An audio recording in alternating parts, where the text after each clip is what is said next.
Hi guys, what's up? So ngayon guys, ipapakita ko sa inyo, update ko sa inyo yung trabaho namin, yung nililinisan namin mini farm. So ngayon malapit na tayo matapos sa paglilinis dito. So ito na lang yung natitira hanggang dun sa may saging na yon. Muntik na namin sana matapos, kaso naabutan kami ng ulan. So ayan, kung napapansin nyo, basa tayo ng ulan. So ngayon nagpahinga muna kami at dahil lunch time na, so nagluto na din kami. And yan si Babing, niluluto na yung isda. At siyempre nahirapan kami sa pagsindi ng apoy kanina dahil basa yung mga bunot, yung mga kahoy, basa lahat. Meron kaming tulay at bulinaw nandyan sa loob ng dahon ng saging. So ito yung uulamin namin ngayon. Ito na yung nalinisan namin, ito na yung natrabaho natin. At ito na lang yung natira. Lumakas na yung apoy. So kanina nahirapan talaga kami magsindi ng apoy kanina. Dahil basa lahat. Pati kami basa. Basa tayo pero kailangan natin magtrabaho at kailangan natin matapos ito. Inshallah pag natapos na to, hindi na tayo mauulanan dito dahil maggagawa tayo dito ng maliit na rest house. So dito tayo magluluto, dito tayo kakain, dito tayo magpapahinga. Dito tayo magpapawala ng stress. So yung kasama namin ngayon is dalawa lang kami at mga manok. So maraming manok dyan. Kumakain sila ng mga insekto dahil marami. At meron din aso. Ayan, yung aso basa, antok na din. Hilaw pa. Ayan, hilaw pa guys. So ito na yung natapos natin nilinisan na yan. Napakalawak na. Tapos dito tayo magtatayo ng rest house dyan sa may manok na yan. Shout out sa mga nakaranas ng ganitong buhay. Ma-experience yung mga ganitong buhay, masarap. So nabasa kami ng ulan. Tapos Makati. So alam niyo na nasa bukid tayo kaya hindi madali yung buhay dito pero masaya. Yan na lang yung antayin natin maluto yung isda. So yung kanin natin andyan na sa kasirola. Tapos kakain na tayo.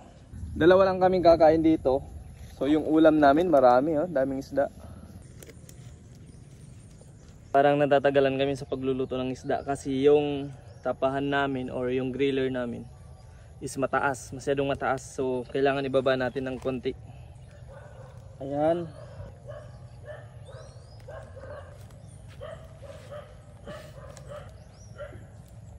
Siguro luto na yung kabila. Oh.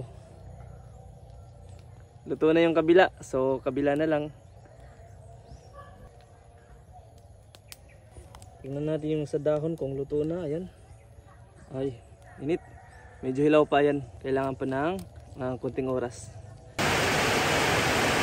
Nahirapan talaga kami sa pagsindi ng apoy dahil lahat basa.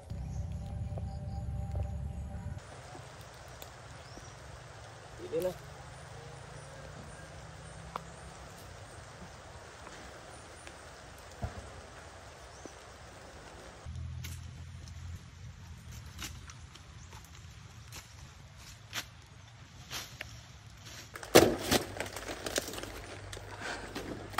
Sana soon makakabisita kayo dito sa mini farm natin pag natapos na, pag nagawa na natin. Pag meron na tanim, meron na lahat, pwede kayo bumisita dito. So ito yung dahon saging, paglalagyan namin ng pagkain. Guys, luto na siguro guys. Mainit. Mainit pa sa ulo ko. Aha, nabali. Aray. Utod, hilaw pa yung kabila. Ito yung masarap, yung sa dahon ng saging.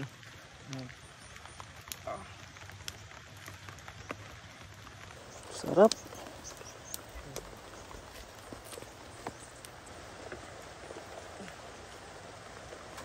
Oh, luto na. Pwede na. Bismillah, kain na tayo. Taran. Sarap. Yaputan na kami ulan, di paglapa. So kalaga naman ako mambiyayon. So nagmamadali na kami guys, kailangan na namin kumain. Hinahabol namin yung kami pala yung hinahabol ng ulan dahil umulan na naman ulit. Ito lang yung sausawan natin guys. Suka, sibuyas at saka sili. Tapos yung isda natin sunog, tutong. Ito yung isda sa dahon. So nilagyan namin ng paminta, sibuyas, bawang at iba pa. Ayan. Bismillah. Yuto.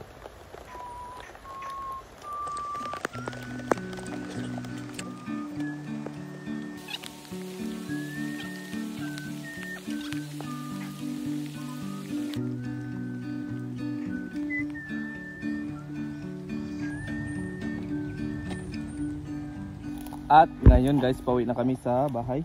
And that's all for today's video. At huwag kalimutan mag-like, subscribe, and comment, share. And so thanks for watching and see you sa next video. Bye bye.